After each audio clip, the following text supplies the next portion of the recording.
Welcome to S9 TV. ముందుగా headlines చూద్దాం.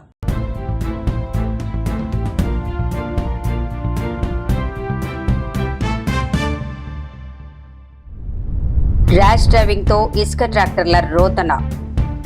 జీవన్ రెడ్డికి బీఆర్ఎస్ లో సముచిత స్థానం ఉంటుంది. జీహెచ్ఎంసీ అవినీతికి ముఖ్యమంత్రి బాధ్యుడు.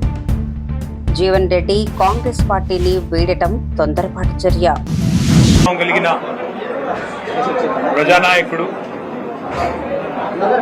మాజీ మంత్రివర్యులు శ్రీ తాటిపర్తి జీవన్ రెడ్డి గారిని సాదరంగా పెద్దలు కేసీఆర్ గారి సూచన మేరకు సాదరంగా వారిని భారత రాష్ట్ర సమితిలోకి ఆహ్వానించడానికి ఈరోజు మా సహచరులందరితో కలిసి పెద్దలు మాజీ మంత్రివర్యులు శ్రీ కొప్పుల ఈశ్వర్ గారు, మాజీ మంత్రివర్యులు శాసన మండలి సభ్యులు శ్రీ ఎల్ రమణ గారు, మాజీ మంత్రివర్యులు కరీంనగర్ శాసనసభ్యులు గంగుల కమలాకర్ గారు, మాజీ మంత్రివర్యులు పాల్కొండ శాసనసభ్యులు శ్రీ వేముల ప్రశాంత్ రెడ్డి గారు, మాజీ ఆర్టీసీ కార్పొరేషన్ అధ్యక్షులు పెద్దలు శ్రీ బాజిరెడ్డి గోవర్ధన్ గారు, మాజీ పార్లమెంట్ సభ్యులు శ్రీ బోయిన్పల్లి వినోద్ కుమార్ గారు, జిల్లా అధ్యక్షులు జగిత్యాల శ్రీ విద్యాసాగర్ రావు గారు, రాజ్యసభ సభ్యులు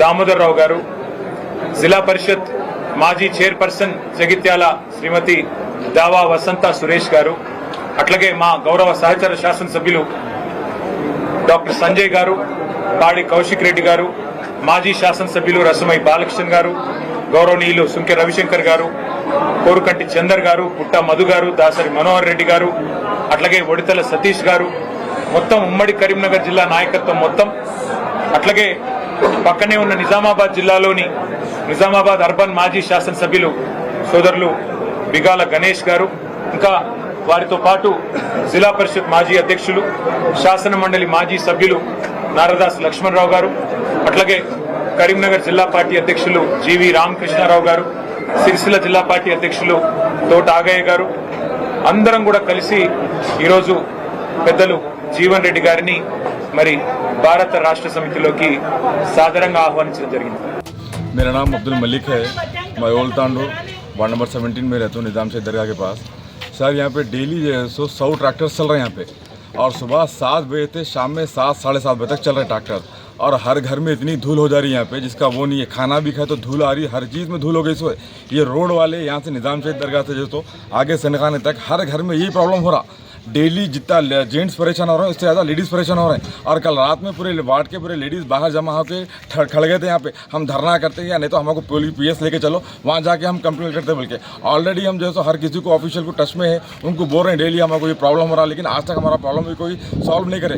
सर अगर आपको रेती और रेती वालों को रुका के पूछो तो इंदिराम्मा इल्लू का बोल रहे हैं, ये इंदिराम्मा इल्लू का डेली का लेटर में जो तो सिर्फ 2 ट्रैक्टर इंदिराम्मा इल्लू को मारना है, और इन लोग जैसे डेली के जैसे एक ट्रैक्टर वाला 12 से 15 ट्रिप ट्रैक्टर मार रहे हैं यहाँ से, तो डेली 100 ट्रैक्टर चल रहा सब यहाँ से, तो 1500 ट्रिप जारी कहाँ रहती है। फिर इंतजामा इल्लू को बोलते तो डेली 200 ट्रिप रहती जारी, तो 1300 ट्रिप और रहती है जारी कहाँ पे। अगर ऑफिशियल क्या कर रहा सर, पुलिस वाले MR ऑफिस वाले कर रहे हैं क्या? पूरा वार्ड परेशान है सर, आपसे नहीं है ये।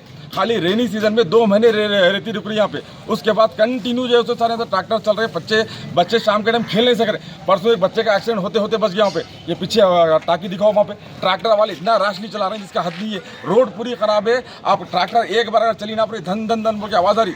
लेडीज़ तो इतना परेशान है सर, कल रात में पूरे लेडीज़ बाहर निकल के जो है धरने के लिए रेडी हो गए थे। हम ऑफिशियल को कंटिन्यू बोल रहे हैं कि ट्रैक्टर का परमिशन यहाँ से नहीं दियो। इंदिराम्मा इल्लू बन रहा सर वहाँ पे हैदराबाद रोड पे, और ट्रैक्टर जाने पुरानतांडूर से। और इंदिरा के लेटर में देखो आप 2 ट्रिप का परमिशन उन लोगों को इंदिराम्मा इल्लू को मारना है, और डेली एक ट्रैक्टर वाला 15 ट्रिप मार रहा सर।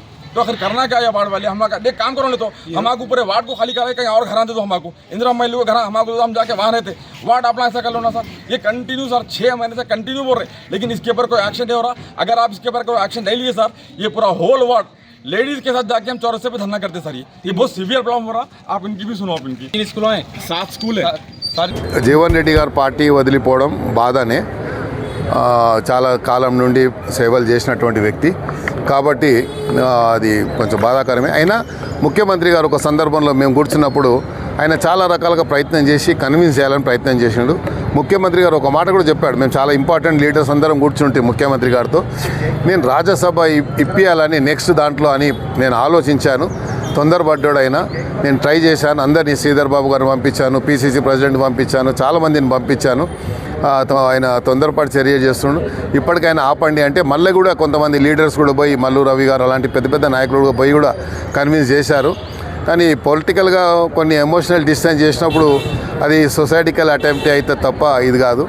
ఏదైనప్పటికీ ఆయన ఎక్కడున్నా బాగుండాలని కోరుకుంటాం. కూడా ప్రజాప్రతినిధి ఉన్నప్పుడు మన బాధ్యత ఏంటంటే దోమలు ఉన్న చోట ఎక్కడ ఉన్నాయి అనేది ముందు మనము తెలుసుకోవాలి. ఇప్పుడు మా దగ్గర ఉన్నాయి కాబట్టి ఫాగింగ్ జరుగుతుంది. ఫాగింగ్ డిపార్ట్మెంట్ చాలా స్పష్టంగా ఆదేశాలు ఇచ్చారు. ఎక్కడన్నా ఎక్కువ దోమలు అంటే అక్కడ వాటర్ బాడీస్ ఉన్న చోట, లేక్స్ ఉన్న చోట, నాలాలు ఉన్న చోట ఎక్కువ ఉంటాయి జనరల్లీ. సో అలాంటి చోట్లలో ఏం చేయాలి, మనము ప్రజాప్రతినిధిగా మా ఏరియాలో ఈ ప్రాబ్లం ఉంటుందని డిపార్ట్మెంట్కు మనము చెప్పినట్టయితే వాళ్ళు చర్య తీసుకోకుండా ఇచ్చేయాలి. మనం ఏదో చేసుకొని దోమతెర వేసుకొని వచ్చి చేస్తలేరు అంటే అదేమవుతుంది, దాని ఒక్కరోజు గురించి అది పబ్లిసిటీ వస్తుంది కానీ తప్ప ప్రజా సమస్య పరిష్కారం కాదు కదా. ప్రజా సమస్యలు ఎప్పుడైతే డిపార్ట్మెంట్ సిబ్బందికి తీసుకొచ్చి సిబ్బందిని చెప్పాలి, ఇగో మా దగ్గర ఈ ప్రాబ్లం ఉంది, చేయకపోతే ఆ మాట చేయాలి, చెప్పాలి. డిపార్ట్మెంట్కి చెప్పి ఇగో మా దగ్గర ఇక్కడ ఉన్నది, ఇక్కడ ఫాగింగ్ చేయండి, లేకుంటే మీరు వాటర్ ఈ లాగింగ్స్ అన్ని తీయండి, లేకుంటే కావాల్సినటువంటి చర్యలు తీసుకోండి అని చెప్పాలి. So anyway department now is very active. ముఖ్యమంత్రి గారు కూడా చాలా స్పష్టంగా చెప్పడం జరిగింది. పెద్ద ఎత్తున ఇది తీసుకుంటే తప్ప హైదరాబాద్లో అన్ని రకాలుగా ఆరోగ్యపరంగా కానీ, లేకుంటే కల్చర్ వైజ్గా కానీ, లేకుంటే హైదరాబాద్లో ఉన్నటువంటి అన్ని రకాల సౌకర్యాలు ఉంటాయి అన్నటువంటి ఒక కాన్ఫిడెన్స్ మనం ఎంఫసైజ్ చేస్తే తప్ప మల్టీనేషనల్ కంపెనీస్ రావు. అదే ఆలోచనతో ముఖ్యమంత్రి గారు ఈ 99 రోజుల ప్రజాపాలనలో భాగంగా ఇలాంటి కార్యక్రమాలు తీసుకున్నందుకు మరి ప్రత్యేకంగా నేను ప్రియాంక గారికి ధన్యవాదాలు తెలియజేస్తూ ఖైరతాబాద్ ప్రజల తరఫున. అంటే వానికి రోడ్ అమ్మిర్రు, దాని నుంచి ఎంతో కొంత గవర్నమెంట్కి రావాల్సింది పోయి ఉల్టా చెట్ల మీద ఖర్చు, మెయింటెనెన్స్ ఖర్చు మొత్తం కూడా వీళ్ళే పెట్టాలి. చాలా విచిత్రమైన పరిస్థితి ఉంది. మరి ముఖ్యమంత్రి గారు అసలు మీ డిపార్ట్మెంట్ను రివ్యూ చేస్తున్నారా, చేస్తలేరా? ఎందుకంటే ఔటర్ రింగ్ రోడ్ మొత్తం పొడవు 153 కిలోమీటర్లు ఉంటే అందులో 40 కిలోమీటర్లకు 200 మంది లేబరర్స్ ఉండాలి. కానీ ఇవాళ ఉన్న పరిస్థితి యాజ్ ఆన్ టుడే మీరు పోయి చూస్తే టోటల్ 153 కిలోమీటర్స్కి 150 మంది మాత్రమే లేబర్ ఉన్నారు. అంటే మీరు కనీసం మన వాళ్ళకు పని ఇస్తలేరు, వాళ్ళతో మెయింటెనెన్స్ చేస్తలేరు, ఆ సిట్ ఏమైందో కూడా చెప్తలేరు. ఆ సిట్ ఏమైందన్న విషయాన్ని కూడా ప్రజలకు తెలియజేయాలని చెప్పి నేను కోరుతున్నాను. ఓఆర్ఆర్ మీద భద్రత అంటే సిగ్నల్ వ్యవస్థ లేక, ప్రాపర్గా పెట్రోలింగ్ లేక యాక్సిడెంట్స్ అవుతూ ఉన్నాయి. ఇక గంజాయితో జరిగే యాక్సిడెంట్లు విపరీతంగా పెరుగుతున్నాయి. కాబట్టి వాటి మీద ముఖ్యమంత్రి గారు శ్రద్ధ పెట్టాలని నేను కోరుతా ఉన్నాను. అయితే విచిత్రం ఏంటంటే ముఖ్యమంత్రి గారు శ్రద్ధ ఒక డిపార్ట్మెంట్ మీద బాగా గట్టిగా పెడుతున్నారు. దాన్ని ప్లానింగ్ డిపార్ట్మెంట్ అంటారు. అయితే ఈ ప్లానింగ్ డిపార్ట్మెంట్లో ఈ సంచులు మోసే భీమ్బాయ్ ఉంటారు ముఖ్యమంత్రి గారి దగ్గర. ఆయన పేరు చెప్పడం నాకు ఇష్టం లేదు కానీ ఆయన కంప్లీట్గా ఆయననే ఇన్ఛార్జ్ అన్నట్టు. ఈయన చైర్మన్ ఉంటే ఆయన వైస్ చైర్మన్ అన్న లెవెల్లో వాళ్ళు చెప్తే తప్పితే పని అవ్వడం లేదు. రియల్ ఎస్టేట్ వాళ్ళందరూ కూడా వచ్చి మొత్తుకుంటున్నారు. హైడ్రాతోని రియల్ ఎస్టేట్ సగం కుదేలు చేసిండ్రు. రెండవది అవినీతితో కుదేలు చేస్తున్నారు. Per square feet 150 rupees up front ఇస్తే తప్ప పర్మిషన్ ఇవ్వమని చెప్పి ప్రభుత్వం రియల్ ఎస్టేట్ వాళ్ళను వేధించడం మానుకోవాలి. రియల్ ఎస్టేట్ వాళ్లకు మీరు కంప్లీట్గా ఎక్స్టార్షన్ చేస్తూ ఉన్నారు. దీని మీద మీరు ఈ వేధింపులు మానుకోకపోతే, ఈ ఎక్స్టార్షన్ మానుకోకపోతే ఖచ్చితంగా అవసరమైతే ఈడీ వరకు కూడా కంప్లైంట్ ఇవ్వడానికి తెలంగాణ జాగృతి వెనకాడదని చెప్పి ఈ సందర్భంగా తెలియజేస్తూ, మరి గుంపు మేస్త్రి గారు జిహెచ్ఎంసీ అంటే గ్రేటర్ హైదరాబాద్ మున్సిపల్ కార్పొరేషన్ కాదు, గుంపు మేస్త్రి గారి హయాంలో జరుగుతున్న మహా కరప్షన్ అని చెప్పి మేము చెప్పాలనుకుంటున్నాం. ఈ కరప్షన్ని తప్పకుండా మీరు చెక్ చేయాలి, దీని మీద ఆలోచన చేయాలి.